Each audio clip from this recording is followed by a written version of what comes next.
వీక్షిస్తున్న తెలుగు ప్రేక్షకులందరికీ నమస్కారం. నా పేరు అవినాష్. అయితే ఈ వీడియోలో జూలై 1వ తేదీ నుంచి మరి వస్తున్న యొక్క అప్డేట్స్ అనేది చాలా ఇంపార్టెంట్ అనమాట. మరి ప్రతి ఒక్కరు కూడా స్కిప్ చేయకుండా చూసినట్లయితే మరి రైల్వే శాఖకు సంబంధించిన డీటెయిల్స్ కానివ్వండి, ఎల్పిజి సంబంధించిన డీటెయిల్స్ కానివ్వండి, అదేవిధంగా బ్యాంక్కి సంబంధించిన డీటెయిల్స్ కానివ్వండి, ఇలా మరెన్నో ఇంపార్టెంట్ విషయాలు అయితే ఇప్పుడు మీ ముందుకు తీసుకురావడం జరిగింది.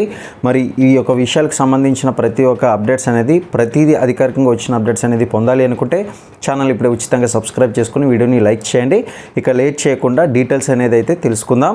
ప్రతి ఒక్కరూ లైక్ అండ్ షేర్ చేయడం మాత్రం మర్చిపోకండి. ఇక రైల్వే ప్రయాణికులకు భారతీయ రైల్వే శాఖ కీలక హెచ్చరికలు అయితే జారీ చేసిందండి. మరి ఇందులో భాగంగా జూలై 1 నుంచి రైళ్లలో క్రమశిక్షణను అయితే మరింత కఠినంగా అమలు చేయాలని నిర్ణయించింది. ఇక ముఖ్యంగా చూసుకున్నట్లయితే రైళ్లలో ధూమపానం చేయడం, అదేవిధంగా ఇతర ప్రయాణికులకు కేటాయించిన సీట్లను ఆక్రమించడం, అదేవిధంగా అనవసరంగా గొడవలు సృష్టించడం, రైల్వే నిబంధనలను ఉల్లంఘించడం వంటి చర్యలపై కఠిన చర్యలు అయితే తీసుకుని. ఇక ఈ నిబంధనల ఉల్లంఘనకు పాల్పడే వారికైతే భారీ జరిమానాలు అయితే విధించడంతో పాటుగా అవసరమైతే చట్టపరమైన చర్యలు కూడా తీసుకునే అవసరం ఎంతగానో ఉందని చెప్పి అధికారులు అయితే హెచ్చరించారు. మరి ఇందులో భాగంగా ఈ యొక్క వివరాలు అయితే రావడం జరిగింది. ఇది జూలై 1 నుంచి ఇంకా కఠినంగా మారబోతుంది. ఇది గుర్తుపెట్టుకోవాలి. ఇక రైల్వే శాఖ తెలిపిన వివరాల ప్రకారం రిజర్వేషన్లు లేని ప్రయాణికులు రిజర్వ్ చేసుకున్న కోచ్లను ప్రయాణించడం, ఇతరుల సీట్లలో బలవంతంగా కూర్చోవడం, సీట్లు ఆక్రమించడం వంటి ఈ యొక్క ఘటనలు ఇటీవల చాలా వరకు ఎక్కువైపోయిందండి. మీకు తెలిసి ఉండొచ్చు. మీకు అటువంటి ఫేస్ చేసినట్లయితే మాత్రం కింద కామెంట్ సెక్షన్లో ఒకసారి తెలియజేయండి. మరి ఇందుకు గాను ఈ యొక్క చర్యలు అయితే తీసుకోబోతున్నారు. ఇక అలాగే రైళ్లలో ధూమపానం చేయడం వల్ల ఇతర ప్రయాణికులకు తీవ్ర అసౌకర్యం అయితే కలుగుతుందనే ఉద్దేశంతో అధికారులు గుర్తించారు. అందుకే ఇలాంటి ఉల్లంఘనపై ఎలాంటి రాజీ లేకుండా చర్యలు అయితే తీసుకోవాలని నిర్ణయించారు. ప్రయాణికులు తమ వద్ద చెల్లుబాటు అయ్యే టికెట్ కలిగి ఉండాలి. తమకు కేటాయించిన ఏదైతే సీట్లు ఉందో ఈ యొక్క సీట్లలోనే ప్రయాణించాలని అయితే తెలియజేశారు. రైల్వే నిబంధనలకు తప్పనిసరిగా పాటించాలని అధికారులు సూచించారు. అలాగే రైళ్లలో పరిశుభ్రతను కాపాడుతూ ఇతర ప్రయాణికులకు ఇబ్బంది కలిగించే చర్యలకు దూరంగా ఉండాలని కూడా కోరుతున్నారు. మరి ఇక్కడ మనం గమనించవచ్చు, జూలై 1 నుంచి రైల్వే ప్రయాణాన్ని మరింత సురక్షితంగా అయితే క్రమబద్ధీకరించేందుకు ముఖ్యంగా ముందడుగు అయితే వేస్తుంది. కొత్త నిబంధనలు అయితే కఠినంగా అమలు అయితే చేయనున్నారు. కాబట్టి ప్రయాణికులు రైల్వే నియమాలను పాటించి ఎలాంటి జరిమానాలు కూడా, చట్టపరమైన ఇబ్బందులు కూడా ఎదుర్కోకుండా వారు ఖచ్చితంగా జాగ్రత్తలు అయితే తీసుకోవాలని అధికారులు సూచిస్తున్నారు. ఇక మరొక అప్డేట్ అండి. ప్రస్తుతం చాలామంది కూడా మంచి ఆదాయం సంపాదిస్తున్నప్పటికీ కూడా నెలాఖరుకు డబ్బు ఎక్కడ ఖర్చు అయిందో తెలియక ఇబ్బందులు అయితే పడుతూ ఉంటారు. ఈ యొక్క సమస్యకు పరిష్కారంగా ఆర్థిక నిపుణులు అయితే ఉద్దేశం ఏంటనేది మీకు అర్థమవుతుంది. మరి దీన్ని అయితే సూచిస్తున్నారు. 4 బ్యాంక్ అకౌంట్లు కలిగి ఉండొచ్చని. మరి అదేవిధంగా ఈ యొక్క పద్ధతిలో ఆదాయము, పెట్టుబడి, ఖర్చులు, అత్యవసర నిధిని వేరువేరు ఖాతాల్లో నిర్వహించడం ద్వారా డబ్బునైతే మరింత క్రమబద్ధకంగా ఒక ప్రొసీజర్, ఒక పద్ధతిలో మనకి ఉపయోగించుకోవచ్చు అని చెప్పేసి చెప్తున్నారు. అయితే దీన్ని చట్టపరమైన నిబంధనలు కాదు, కానీ డబ్బు నిర్వహణకు ఉపయోగపడే ఒక ఆర్థిక ప్రణాళిక మాత్రమే. మొదటిగా ఆదాయ ఖాతా ఏదైతే ఉందో, సేవింగ్ ఖాతా ఏదైతే ఉందో, జీతము, వ్యాపార ఆదాయము లేదా ఇతర ఆదాయాన్ని ఈ యొక్క ఖాతాలో అయితే తీసుకురావాలి, అంటే వేసుకోవాలి.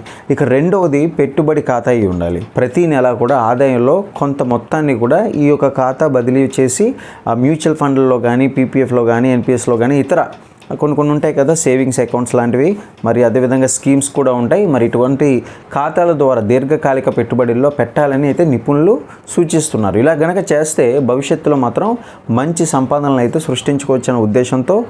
మూడవదిగా మనకి ఖర్చుల ఖాతా. ఇదేంటంటే ఇంటి అద్దెలు కానివ్వండి, ఈఎంఐలు కానివ్వండి, దీనికి సంబంధించిన ఖాతా అన్నమాట. కరెంటు బిల్లు, ఇతర ట్రావెలింగ్ ఖర్చులు కానివ్వండి, ప్రయాణ ఖర్చులు ఉంటాయి కదా, వాటన్నిటికీ కూడా ప్రతి నెల కూడా ఒక అవసరాన్ని ఈ యొక్క ఖాతాల నుంచి చెల్లించాలి. ఇంకా 4వదిగా అత్యవసర నిధి ఖాతా.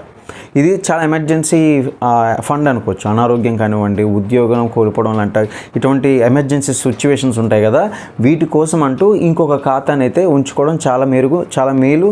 ఎంతో అవసరమైన టైంలో ఇది పనికొస్తుందన్న ఉద్దేశంతో ఈ యొక్క ఖాతాను కూడా మరి నిపుణులు అయితే సూచిస్తున్నారు. ఈ రకంగా ఒక పద్ధతిలో ఉంటుందన్న ఉద్దేశంతో అయితే చెప్తున్నారండి. ఇది ఖచ్చితంగా జూలై 1 నుంచి అని కాదు, ముందు నుంచి ఉన్న రూలే అనమాట. ఇలా చేయడం ద్వారా ఇతర ఇబ్బందులు పడకుండా జనాలు చాలా ఒక సేఫ్ జోన్లో ఉంటారన్న ఉద్దేశంతో అయితే మీకు ఈ యొక్క అప్డేట్ అయితే తీసుకురావడం జరిగింది. ఇది అప్డేట్ అనే దానికంటే ఇన్ఫర్మేషన్ అంటే చాలా బాగుంటుంది. ఇప్పుడు మరి అప్డేట్స్లోకి వచ్చేద్దాం. ఇందాక చెప్పినట్లుగా రైల్వే శాఖకు సంబంధించిన వివరాలు చెప్పేసాను. ఇక జూలై 1 నుంచి మరింకా మార్పులు ఏమైనా జరుగుతుందా అనే విషయాలు కూడా ఇప్పుడు మనం మాట్లాడుకుందాం. జూలై 1 నుంచి దేశవ్యాప్తంగా కూడా పలు కీలక నిబంధనలు అయితే అమల్లోకి రానున్నాయి. ఇవి మరి సామాన్యుల రోజువారీ జీవితంతో పాటు ఖర్చులపై కూడా ప్రభావం చూపనున్నాయి. ముఖ్యంగా ఆధారు, పాస్పోర్టు, క్రెడిట్ కార్డులు, ఎల్పిజి గ్యాస్ మరి ఏవైతే ఉన్నాయో కార్ల ధరలు వంటి అంశాల్లో కూడా మార్పులు అయితే ఉండనున్నాయి. ఆధార్ కార్డు వినియోగదారులకు ఊరటగా UIDAI ఆధార్ యాప్ ద్వారా ఈమెయిల్ ఐడిని మనం చూసినట్లయితే కనుక డిసెంబర్ 31 వరకు ఉచితంగా అప్డేట్ అయితే చేసుకునే అవకాశం కల్పించింది. ఈ విషయాన్ని కూడా మనం చెప్పాం. అయితే ఇక పాస్పోర్ట్ విషయానికి వస్తే పాస్పోర్ట్ కోసం కొత్తగా దరఖాస్తు చేసుకునే వారికి ఫీజులు పెరగనున్నాయి. అలాగే కొన్ని SBI, HDFC క్రెడిట్ కార్డులు ఏవైతే ఉంటాయో ఈ యొక్క కార్డుల ద్వారా కూడా రివార్డు పాయింట్లు అయితే ఎయిర్పోర్ట్ లాంచ్ యాక్సెస్ నిబంధనలో కూడా మార్పులు అనేది అమల్లోకి రానున్నాయి.